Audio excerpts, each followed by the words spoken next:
una producción de Euforia y Pitaya. Algunos pasajes de este podcast incluyen descripciones explícitas de violencia y contenido sexual que podrían herir la sensibilidad de algunas personas, especialmente la de otras sobrevivientes. Corazonada, voz interior, instinto, intuición, presentimiento.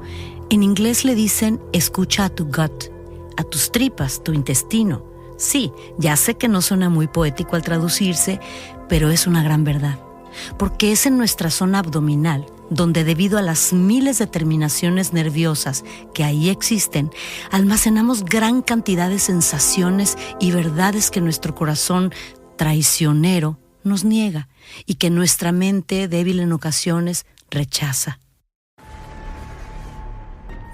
No deberíamos llamarlas corazonadas, porque el corazón es débil. Y al final, ese presentimiento, ese instinto, resulta también más sabio que todos los razonamientos lógicos del mundo que te pueda dar tu cerebro. Podríamos decir que el órgano más inteligente que poseemos son las vísceras.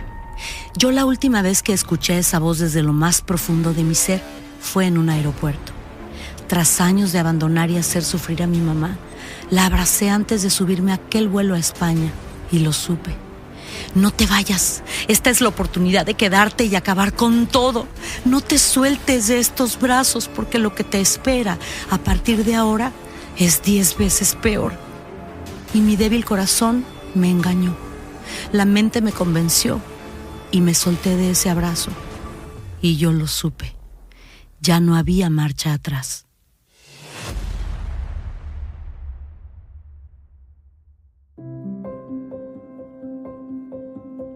Desde luego, Raquel, te escucho hablar y se me estremece el estómago. Siento tus palabras aquí en mi tripa, como le decimos en España, en la panza. Es que, mira, escucha esas voces y sensaciones si es que quieres entender mi historia. Si mi relato no te mueve el estómago, María, y no lo sientes en esta zona, entonces no lo vas a comprender por muchas palabras que yo te cuente. Sin duda, tu historia es visceral. Es un llamado a usar nuestra intuición y a no caer víctimas de nadie ni de nada. Así es. Y fíjate que yo, en esta etapa del primer año de cárcel en Brasil, ya empezaba a escuchar esa voz interna. Esos presentimientos eran ya muy claros y muy fuertes. Como yo te dije, pues obviamente seguía obedeciendo a Sergio, pero algo ya había cambiado dentro de mí.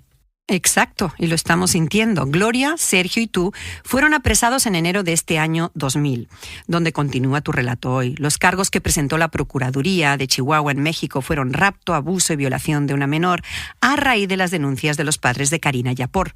Sergio, desde un principio, se ha opuesto a que ninguno de los tres sea extraditado. Tiene terror a que los regresen a México, mejor dicho, que lo regresen a él a México. Y tú, dentro de los fríos muros de la casa de custodia donde los tienen presos, has encontrado algo raro como parecido a un nuevo amor, un amor platónico que no es correspondido, y estás encontrando también, poco a poco, la libertad. Muy lentamente, pero sí. Como dije al principio en el primer episodio de En Boca Cerrada, yo encontré la libertad en la cárcel. Me tuvieron que llevar presa para ser un día libre. Suena loco, pero cierto. Libre entre las rejas. Y nuestra invitada de hoy será la periodista Ana Patricia Candiani, quien viajó a Brasil y los entrevistó en prisión a ti, a Gloria y al mismo Sergio en ese accidentado año 2000. Unas entrevistas históricas que permitieron al mundo ver desde dentro cómo funcionaba la mente del maestro, la de Gloria, y cómo funcionaba tu mente, la mente de Mari de ya 30 años. Una mujer de 30, pero con la mentalidad de adolescente confundida. Eso es lo que yo veo en esas entrevistas que, la verdad, para mí son escalofriantes. No puedo verlas sin estremecerme, María. Además, Ana Patricia es una de las periodistas más documentadas sobre mis años en Brasil y siempre es un placer hablar con ella porque ha seguido mi trayectoria incluso después del escándalo. Pues para no esperar más, demos inicio a tu relato de hoy, a este nuevo capítulo de En Boca Cerrada. En Boca Cerrada. Lo que nunca se dijo sobre el caso Trevi Andrade, por Raquel Mariboquitas. No vengo a contar mi versión, vengo a contar mi historia.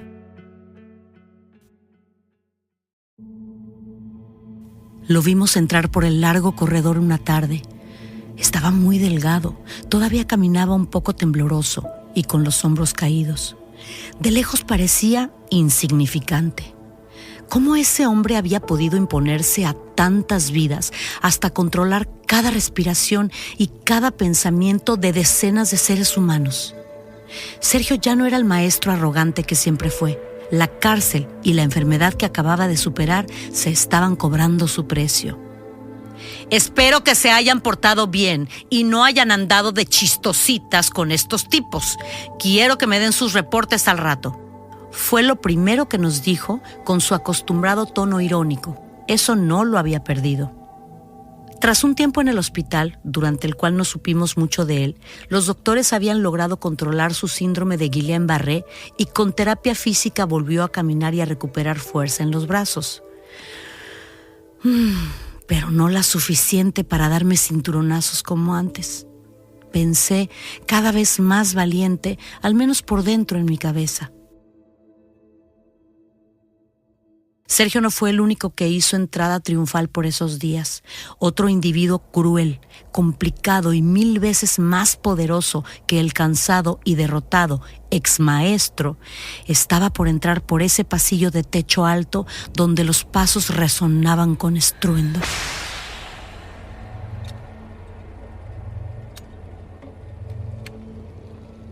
Una noche, el susurro cruzó el pasillo iluminado por el resplandor blanquecino de los fluorescentes. Se coló en la oscuridad de mi celda y el mismo miedo me despertó. Sabía quién era. Lo que no sabía era lo que quería de mí y menos a esas horas. María. Sí, sou Fernandinho. Sí, era todo lo que salía de mi boca. Canta para mí. Eu quero ouvir a sua voz. Dios mío, el preso más mafioso y poderoso de la prisión me estaba pidiendo que le cantara. Fernandinho Beiramar era el recién llegado a la casa de custodia, pero la fama le precedía. Durante toda una década fue el fugitivo más buscado de Brasil. El emperador de Río de Janeiro, ese era su título, y se lo ganó llegando a ser el narco más millonario, sofisticado y despiadado de todo Brasil. Nada se movía por esos corredores sin su venia y bendición. María, el susurro insistía. Como pude, salí de mi estupor, salté del camastro y llegué a los barrotes. Me senté recostada en la pared y escuché ruidos en la celda de Sergio. Estaba despierto, atento a nuestra conversación nocturna y obviamente no se oponía a la petición de Fernandinho, así que sin pensarlo, la letra vino a mi boca. Qué bonitos ojos tienes debajo de esas dos cejas, debajo de esas dos cejas. Qué bonitos ojos tienes. Mientras cantaba, escuchaba el crujir de camastros y de cuerpos que se aproximaban a las rejas de todo el corredor. Nadie se atrevió a mandarme callar. El rey quería serenata. Gloria también se había despertado y permanecía inmóvil en su cama de abajo. Solo me miraba, al principio curiosa de ver si aceptaba el reto que me proponía ese susurro, y después triste y muy distante, como si su mente y su corazón se hubieran ido lejos, hasta algún recuerdo que le traía esta canción. Silencio. Ya nadie se movía ni murmuraba, ni un aplauso. Muito obrigado. Con esas palabras Fernandinho me dio las gracias y me dio permiso para regresar a mi cama. Buenas noches, alcancé a responder, sabiendo que esta historia no terminaría aquí. Esa noche no pegué ojo y para mi sorpresa, a la mañana siguiente Sergio me sonrió al pasar frente a su celda de camino al patio, dándome a entender que tenía su permiso para complacer al nuevo jefe del corredor. Después de tantos años bajo sus órdenes, con una simple mirada me podía transmitir instrucciones muy precisas. Continué mi camino por el largo pasillo, como siempre 2 pasos detrás de Gloria, otra manía que ni la cárcel me podía borrar. A la altura de la celda de Fernandinho se me heló el corazón. Miré de reojo y ahí estaba el diminuto gángster de pie, observándome complaciente. Con una leve inclinación de cabeza me confirmó mi temor. Esta noche, otra vez, y el día que se pueda algo más, pues más. Otro que hablaba sin palabras. Hoy, María. Más tarde, durante la hora del patio para los hombres, uno de los presos se detuvo frente a nuestros barrotes. «Você sabe que hay una línea en esta casa. Sí, la línea entre los de adentro y los de afuera». Entre portugués y español, con su mano tosca, dibujó esa línea imaginaria, terminando el gesto precisamente en Bandeira, quien platicaba con dos presos al fondo del pasillo. No sé de qué habla. No pude disimular mis nervios. «Oh, sí sabe. Y Fernandinho también sabe. Ha notado que hablas mucho con él». Y volvió a señalar a Bandeira disimuladamente. «Ellos son nuestros enemigos. Y si você no detener esto, Fernandinho manda decir que se atenga a las consecuencias». Miré a Bandeira con ganas de pedir ayuda, de contarle lo que estaba pasando, pero me contuve. Era obvio que Fernandinho se había percatado de la manera en la que yo le hablaba al señor Bandeira, jefe de seguridad. Un verdadero caballero que desde el primer día nos había tratado con mucho respeto y de quien yo me había enamorado limpiamente. Un romance en el cual no era correspondida y todo quedaba en mi imaginación. ¿Ahora resultaba que ni amores platónicos podía yo tener? «Por lo pronto», continuó el mensajero, «a mañana el señor Beiramar te enviará ropa para que você la lave y eso ayude a ti a recordar a qué lado perteneces». Pero yo no tengo nada que ver con él, con el oficial. Me defendí como pude. «Por favor, señora, somos adultos». Ok, mensaje recibido. El tipo se alejó y yo me fui a una esquina de la celda con mi Biblia. Dios era el único que me podía proteger en este infierno. Y dicho y hecho, al despertar al día siguiente, una pila de ropa sucia me esperaba frente a mi celda. No tuve que preguntar de quién era ni qué hacer con ella. Gloria la vio, pero no me preguntó nada.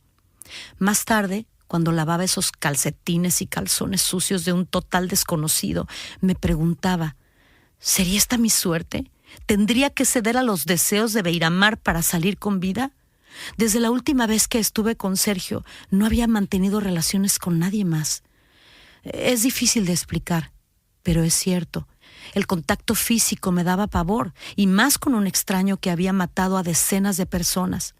Hasta ese día, nadie me había agredido sexualmente. ¿Cuánto me duraría esta suerte? Lavando y frotando y restregando la pastilla de jabón barato por esos calcetines, ni las oraciones me reconfortaban.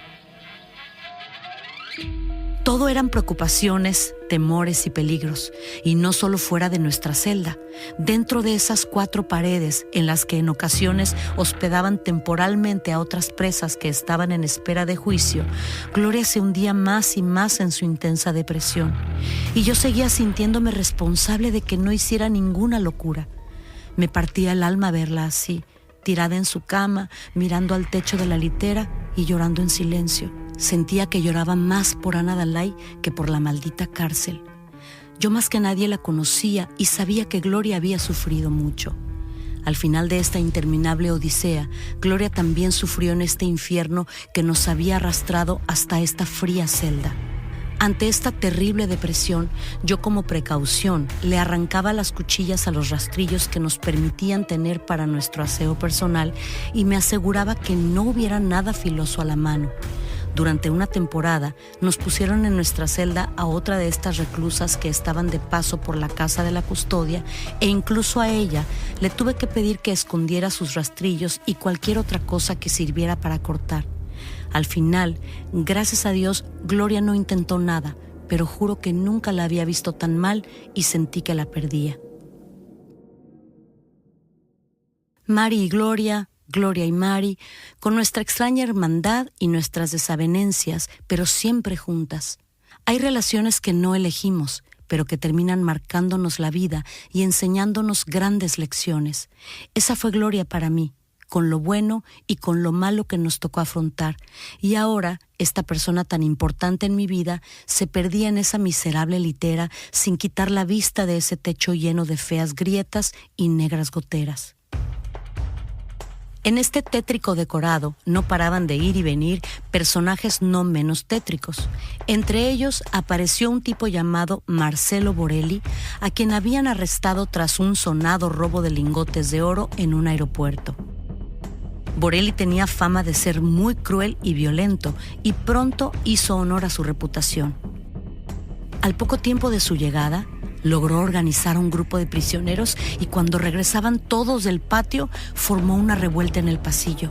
Al escuchar los gritos, Gloria y yo nos ocultamos en una esquina de nuestra celda y nos quedamos abrazadas en silencio, rezando para que los reos enardecidos que golpeaban a los guardias e intentaban quitarle las armas no se les ocurriera venir por nosotras.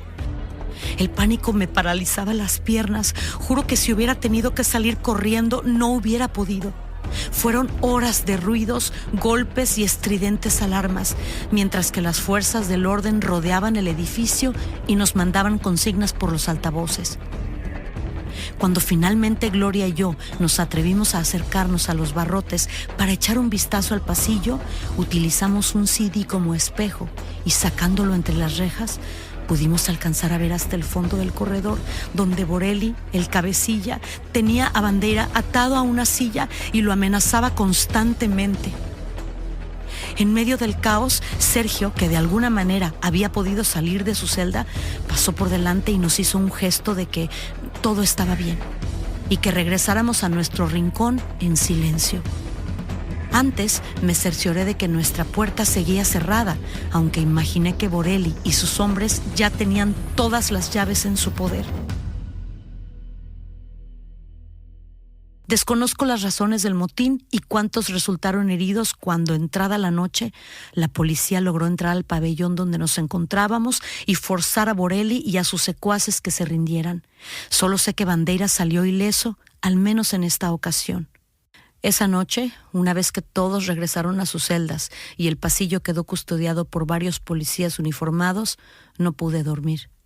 Mi mayor temor era que algún preso le arrebataba la metralleta a uno de los oficiales desprevenido y las balas comenzaran a volar en todas direcciones. A los proyectiles no las iba a detener un candado en una simple reja. A la mañana siguiente, nuestro miedo fue otro. Pronto se corrió el rumor de que al todopoderoso Fernandinho no le gustó en absoluto enterarse de un nuevo crimen de Borelli y juró que se lo iba a cobrar. A partir de ahora, nuestras celdas quedarían entre dos fuegos, y fuego, literalmente, era lo que se iba a desatar en pocos meses. Y así llegamos al mes de julio, vivos de milagro. Los meses pasaban lentos, con mucha tensión, y solo recibíamos las visitas de nuestros abogados. Más allá de lo que los licenciados nos contaban y de lo que nos enterábamos a través de nuestras conversaciones semanales con nuestras mamás, nuestra otra conexión con el exterior era una vieja televisión en blanco y negro de 7 pulgadas que nos permitían tener. Era impresionante lo tristemente populares que nos estábamos convirtiendo en un país donde pasamos un año entero en el total anonimato.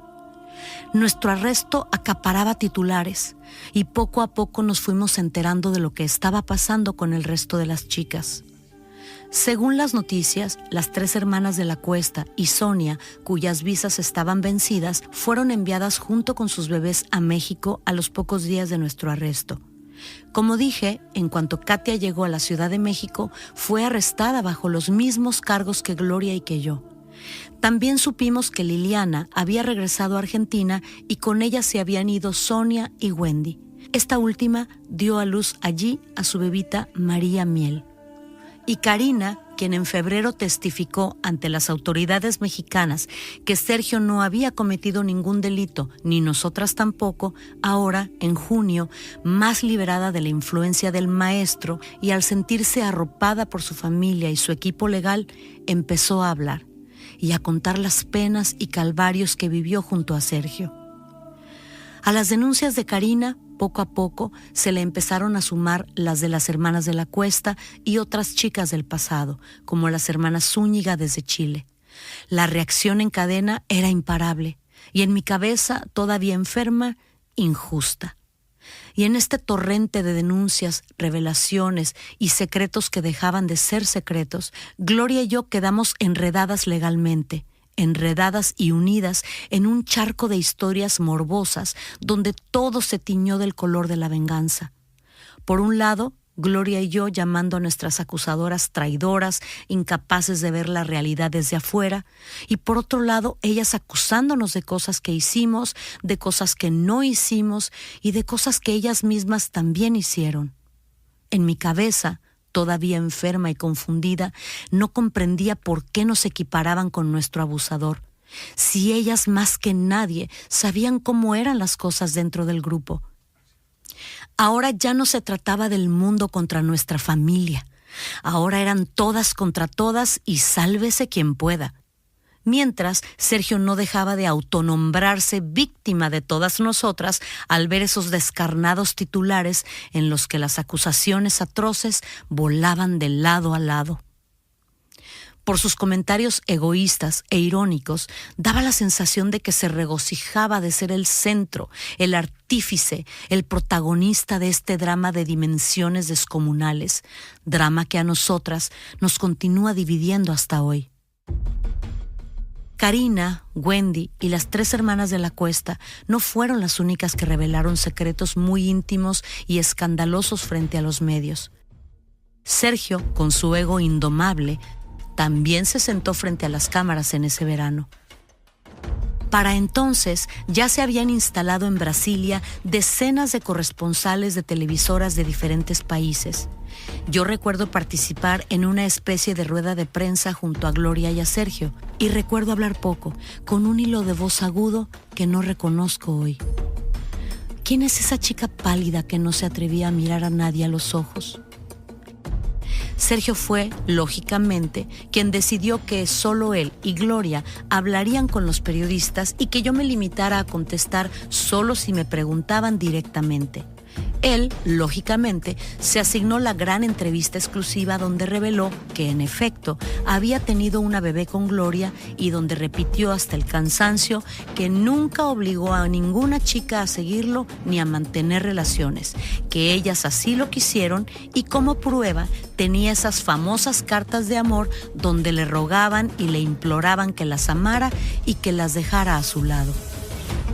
Al poco tiempo de esa entrevista, Marlene fue finalmente puesta en libertad y dio a luz a su hijito Víctor Isaac. Semanas después, tanto Marlene como Wendy unieron sus voces a la de Karina y a las de las otras y testificaron a su favor. En menos de un año, Sergio perdió a todas sus chicas, menos a Sonia, quien según el mismo Sergio nunca dejó de apoyarlo, y obviamente a Gloria y a mí, que seguíamos en la celda de al lado, todavía fieles y sin muchas opciones para salir de ahí algún día. Y finalmente, en ese otoño de 2000, tras casi 10 meses de nuestro arresto, llegó mi mamá a Brasil. Nuestros consejeros legales le dieron luz verde para cruzar el mundo y ver a su hija. Y en cuanto pudo comprar el pasaje, se subió al primer avión rumbo a Brasilia con el alma en un puño, ansiosa de besar a su primogénita, a la hija pródiga que nunca regresaba al hogar. Este viaje de mi mamá y tantos otros que haría para verme son la prueba de que mi familia nunca me abandonó a merced de un abusador. Mis padres lucharon lo indecible, hicieron lo imposible para no perderme y poder recuperarme. El problema fue que yo no se lo puse fácil, por razones que ya expliqué en mis relatos. Y en esta ocasión tampoco iba a ceder, por mucho que doña Raquel Jiménez lo intentara. En cuanto nos vimos en la sala de visitas de la casa de custodia, nos fundimos las dos en un abrazo eterno. Llevábamos 2 años sin vernos. Mamita, cuando te di aquel abrazo en el aeropuerto antes de volver a España, sentí que no debía soltarte, le dije entre lágrimas. Sentí que nunca debería de haberme ido de tu lado, que ese era el momento para terminar con todo esto. Mijita, yo sentí lo mismo, me respondió mi mamá sollozando. Sentí que no te debía soltar, que esa era la señal. Pero lamentablemente, y a pesar de este reencuentro lleno de amor, todavía nos faltaban pruebas fuertes que superar para que ese abrazo se hiciera verdaderamente definitivo. Porque yo todavía no estaba preparada, no estaba liberada completamente de mi yugo. Mira, mijita, me recomiendan a un abogado buenísimo dispuesto a defenderte. Deja que te ayude, me propuso mi mamá, esperanzada de que si yo separaba mi caso del de Gloria y el de Sergio, mis posibilidades de salir libre mejorarían. Mamá, si ese abogado no nos ayuda a los tres, no quiero nada, le contesté yo con mi enfermiza lealtad de siempre hacia Sergio. Déjate ayudar, insistió mi mamá. No es justo que estés aquí. Escúchame, por favor, mijita. Quiero sacarte de aquí. Pues o nos ayudan a los tres o no quiero tu ayuda, le corté arrogante y muy decidida. Mi mamá bajó los ojos y se dio cuenta de que yo todavía no había cambiado lo suficiente y que debía de continuar armándose de paciencia. Piénsalo, mijita, por favor, me dijo muy triste. Ellos ya tienen ayuda, por primera vez. Piensa en ti. A los pocos días, mi mamá se fue desanimada, cansada, frustrada de regreso a México. A su vuelta a casa llegó tan derrotada que se sumió en una absoluta tristeza y con el tiempo todo esto le ocasionó, entre otras cosas, el divorcio con Efrén, su segundo esposo con el que llevaba años felizmente casada. ¡Cuántas vidas destrozadas! ¡Cuántas vidas afectadas! Nunca podremos reparar el daño causado y menos a nuestros seres queridos. Uno piensa que pidiendo perdón las cosas se resuelven y en realidad no es así. Pedir perdón, otorgar perdón, es un acto de amor y de valentía muy importante que puede lograr maravillosos cambios en la vida de las personas y en uno mismo también. Pero desafortunadamente, lo hecho, hecho está. En cuanto mi mamá se fue, nos llegó la noticia de que el Supremo Tribunal Federal de Brasil rechazó el amparo que solicitamos y que daba luz verde para proceder con nuestra extradición. Desde el inicio de nuestro caso, Sergio unía o dividía nuestras defensas para ciertos aspectos legales según le convenía. De esta manera, abogados llegaron y se fueron, unos se quedaron y otros no. En Brasil nos representaba el bufete del licenciado Octavio Neves, quienes yo entendí que trabajaban en conjunto con el bufete de Suárez y Jaimes en México. Para pagarles a estos últimos, Sergio ofreció la casa de Cuernavaca que compró con el dinero que era destinado a mi disco, aquella casa a mi nombre que nunca fue mía y que ahora sirvió para costear parte de nuestra defensa. Después llegó el abogado César Fentanes, también de México, quien se quedaría a cargo de nuestro caso casi hasta el final. Para este y otros gastos, los tres firmaríamos cartas poder a todos nuestros representantes legales de ambos países para que pudieran cobrar de diferentes fuentes. Sergio era quien decidía cómo se destinaba el dinero, fuera de quien fuera y viniera de donde viniera.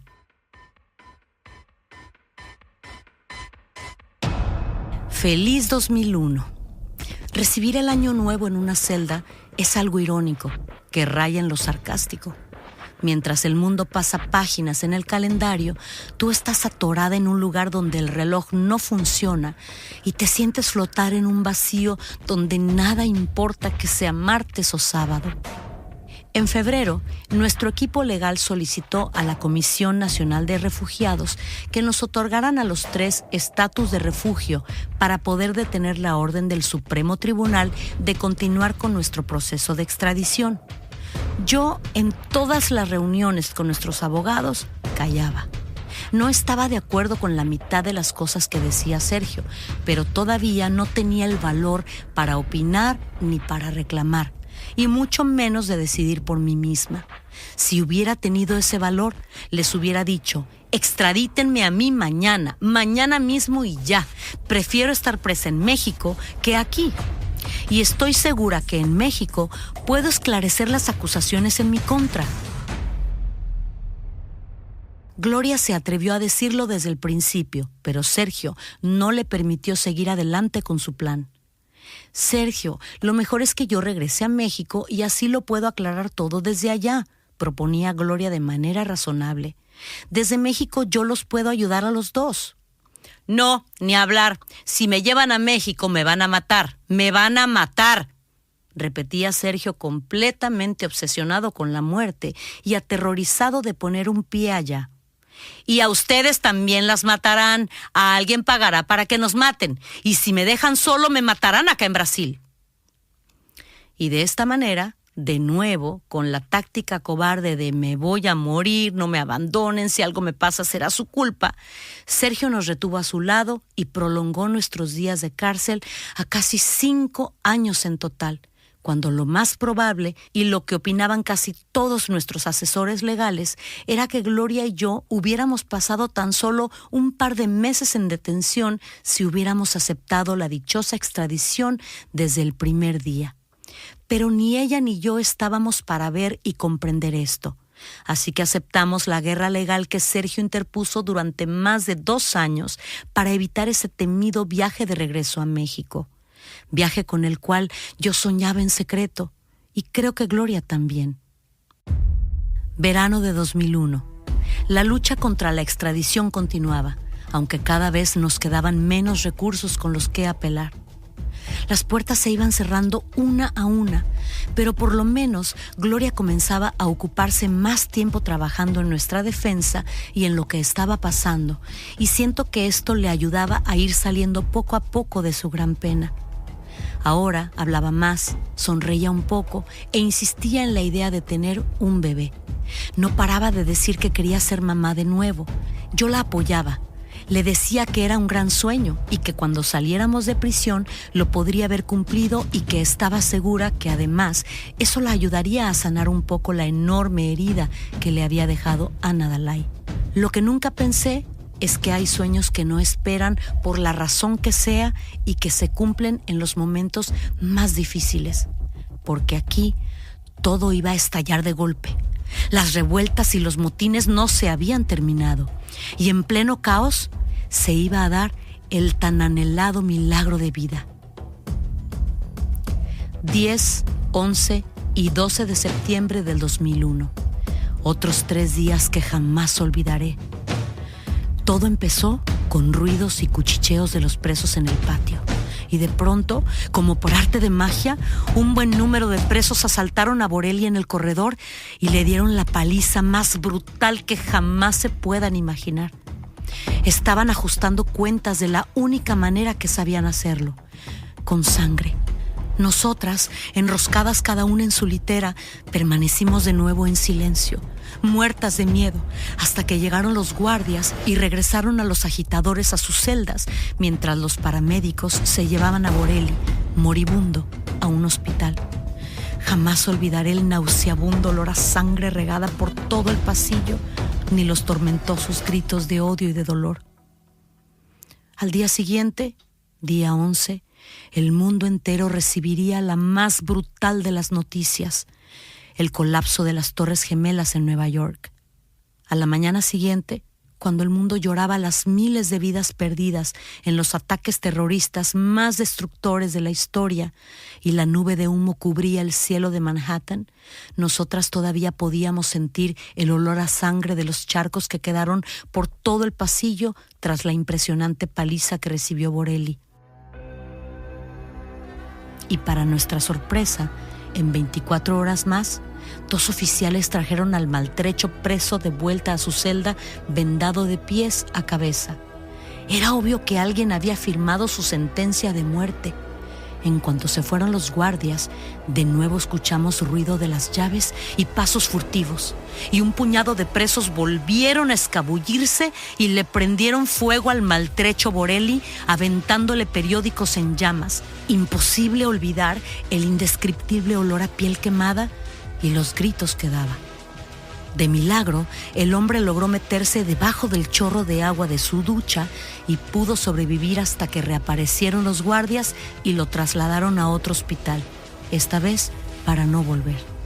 Y nosotras en este tercer día de infierno, casi asfixiadas, porque las llamas alcanzaron colchones y quemaron las pocas cosas de las celdas de al lado.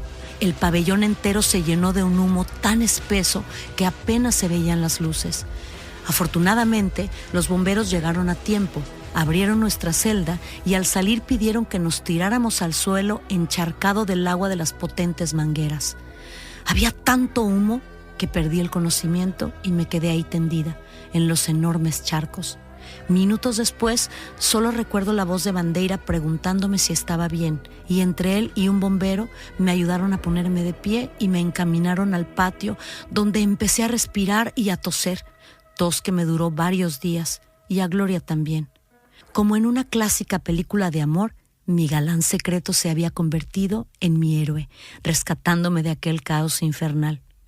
Pero no, mi bonita historia de amor no vino acompañada de violines ni de paseos en la playa. Todavía no entiendo cómo pude ver algo bello en alguien dentro de ese lugar infernal, pero mi corazón, cada vez más libre, supo fijarse en un buen hombre como el señor Bandeira.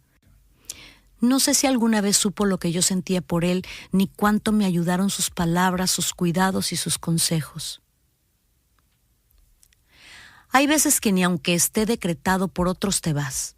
Dios es el único que dispone, y Dios dispuso que nos quedáramos todos, incluido Marcelo Borelli, a sufrir un poco más en este mundo. Mari, por fin se pudo. Ya, ahora sí, por fin. Gloria me lo dijo de este modo, llevándose una mano a la panza con inmensa dicha y felicidad. ¿Embarazada? ¿Estás embarazada? Yo no cabía en mi asombro. Sí, al fin, me contestó radiante y por primera vez la vi sonreír en casi 2 años. Tras esta impactante revelación, me quedé un momento en silencio y luego la felicité. Yo, más que nadie, sabía cuánto lo había deseado, pero también sabía que esto nos iba a traer muchos problemas. Gloria quiso ser mamá como fuera, donde fuera y al precio que fuera, y el precio que íbamos a pagar por este embarazo sería alto, muy alto. En unas semanas la pancita no se podía seguir ocultando y las explicaciones que se darían para justificar esta situación causarían gran revuelo y mucho daño. Las autoridades carcelarias brasileñas no nos iban a perdonar semejante burla. Virgen bendita, sobrevivimos 2 prisiones, 2 motines, 1000 intentos legales y ahora, ¿cómo saldríamos de este embrollo? Si la casa de custodia nos pareció tétrica, con los mafiosos más peligrosos, alaridos nocturnos y el olor a piel quemada, lo que nos aguardaba ahora iba a ser 3 veces peor. Al menos en la casa de custodia contábamos con Bandeira y otras buenas personas que nos protegían. En este nuevo destino, nadie nos iba a amparar, solo Dios. Raquenel, cada vez que creemos que ¡zas!, tu historia tocó fondo, que no puede empeorar, nos demuestras que no es así y que esta pesadilla todavía tiene páginas por escribirse. Y eso que solo cuento un poco de lo que vivimos en la cárcel, porque si yo narro toda la violencia que presenciamos, María, y las veces que estuvimos en peligro, te juro que necesitaríamos 10 episodios más. Sí, este es un comentario que he leído de parte de nuestra audiencia, que no lo cuentas todo, pero yo me pregunto, ¿cuántas horas necesitaríamos para que contaras cada castigo, cada escena de terror vivida, cada experiencia con Sergio, con las chicas, con los presos, con los abogados, con la misma Gloria? Es que es prácticamente imposible que lo cuente todo. Fueron casi 20 años, pero lo que yo cuento es definitivamente real y lo viví. Y es importante para entender mi historia. Tu historia, que no es tu versión, tu historia. Y antes de pasar con nuestra invitada, Ana Patricia Candiani, quiero que por lo menos nos cuentes un par de cosas más. Hablemos de los 2 individuos casi centrales en este relato, Beiramar, Fernandinho Beiramar, y Marcelo Borelli. ¿Qué tan peligrosos eran? Pues mira, Beiramar en una ocasión mandó cortarle la oreja a un enemigo y comérsela. Imagínate tú eso. Te estoy hablando de lo que se supo, ¿no? De lo que escuchaba, de lo que sabía. No que yo haya visto eso. Borelli por la cárcel circuló un video de él, de lo más infame y de lo más terrible que he visto, torturando a una niña de 3 años. ¿Tú lo viste ese video? Yo lo vi. Yo lo vi porque lo pusieron en la televisión brasileña. Era una cosa demasiado cruel, ni siquiera me atrevo a repetirlo. Y por eso querían los otros presos acabar con Borelli. Exactamente, sí, porque él había sido preso por robo de oro en un avión. Ajá. Entonces, pero al estar ya preso, empiezan a descubrir otras evidencias de otros crímenes y una de ellas fue esto. Aparentemente él tenía de amante a la esposa de, pues ahora sí que su contrincante en esta onda de criminales. Entonces ¿tú desayunabas con esta gente y salías al patio? Hola, ¿qué tal? Buenos días con esta clase de gente. No salía al patio con ellos porque... ¿Pero te los cruzabas? Claro, sí.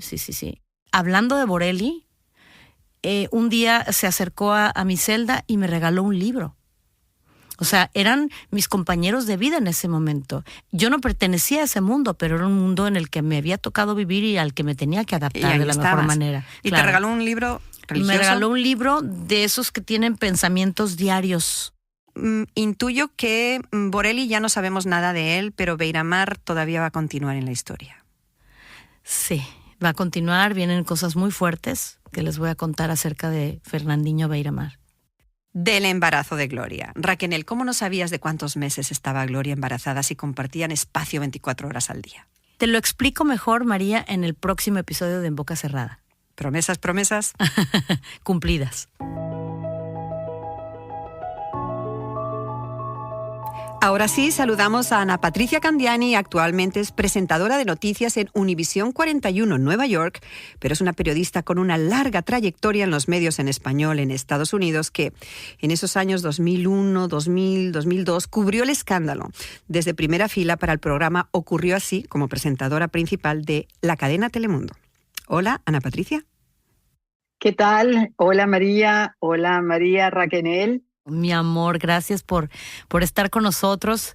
Sabes que se te admira, que se te quiere muchísimo y ojalá pronto te podamos tener aquí, pero también en persona.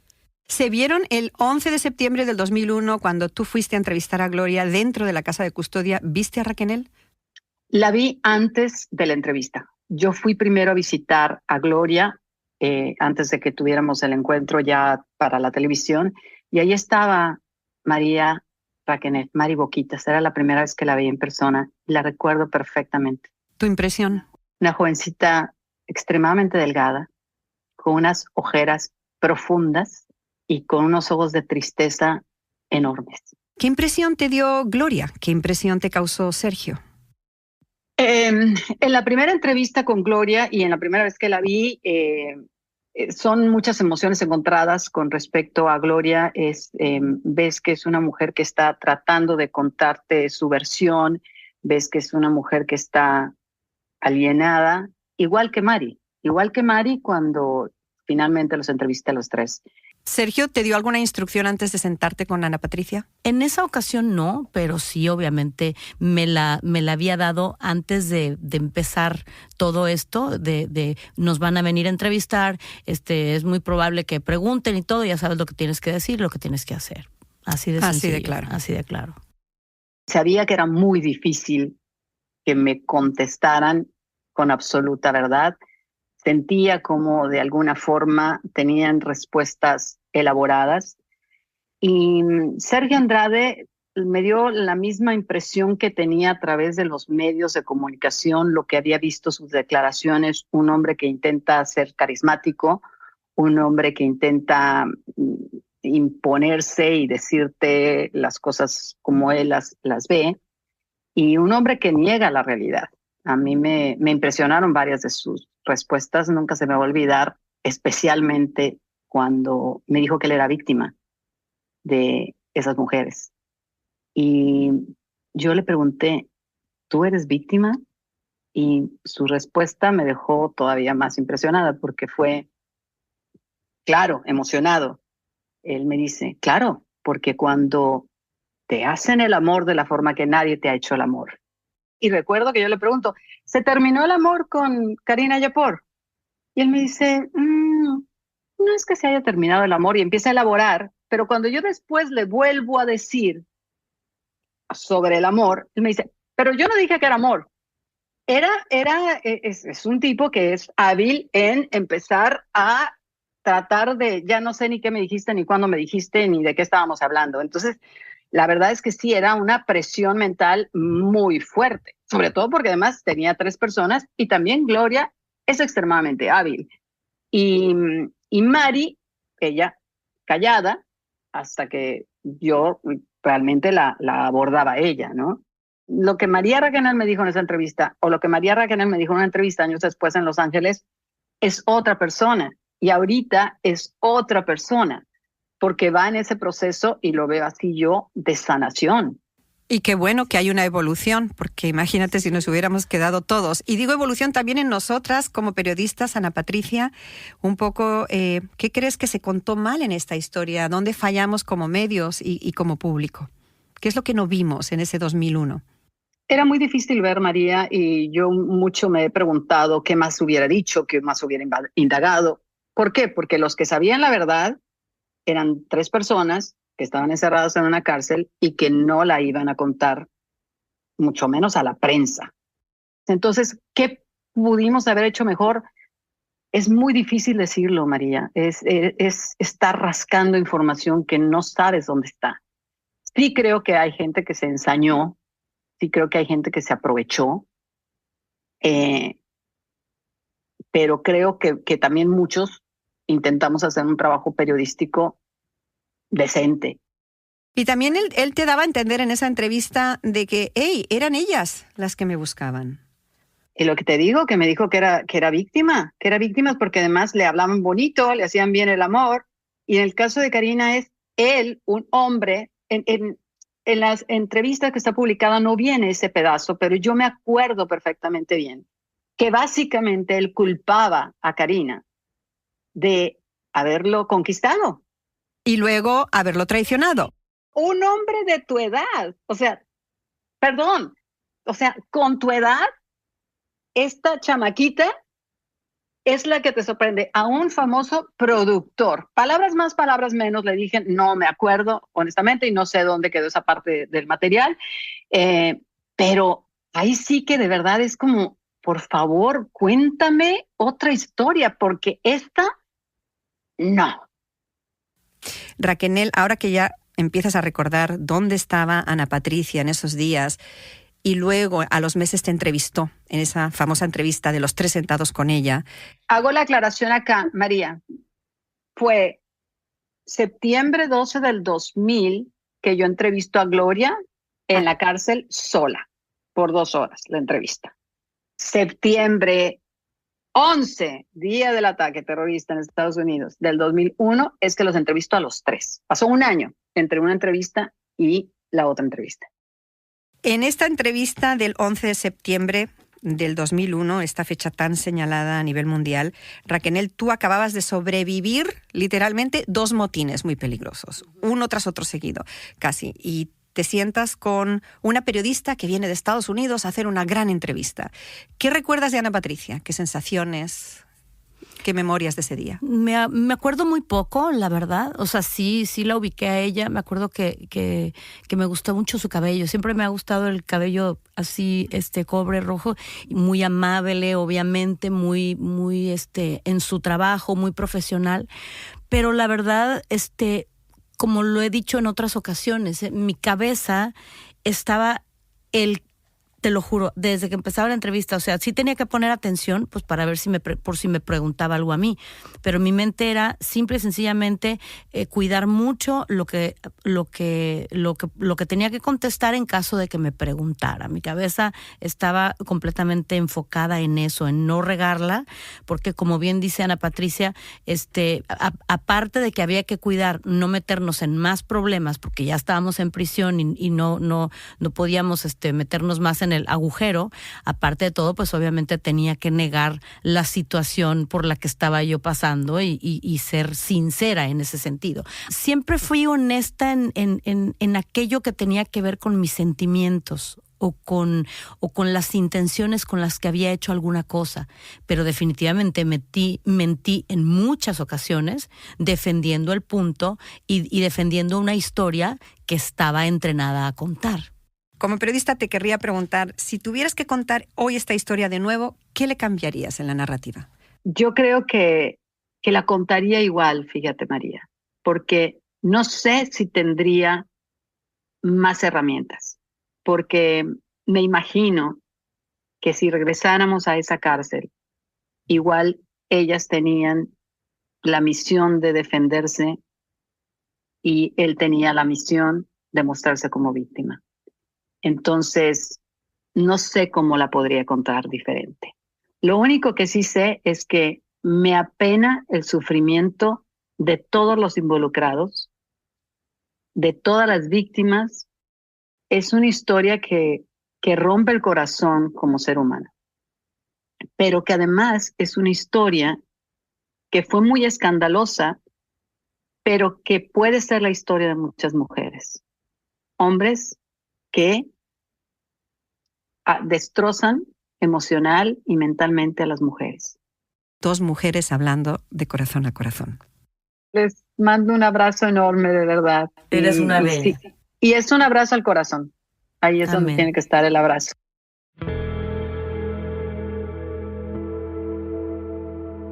Bueno, pues María, creo que es mi deber continuar con mis días de cárcel y con mi historia, porque dejé a esa Mari asustada y confundida, en un verdadero atolladero. Cada vez hay más peligros acechándonos en la casa de la custodia.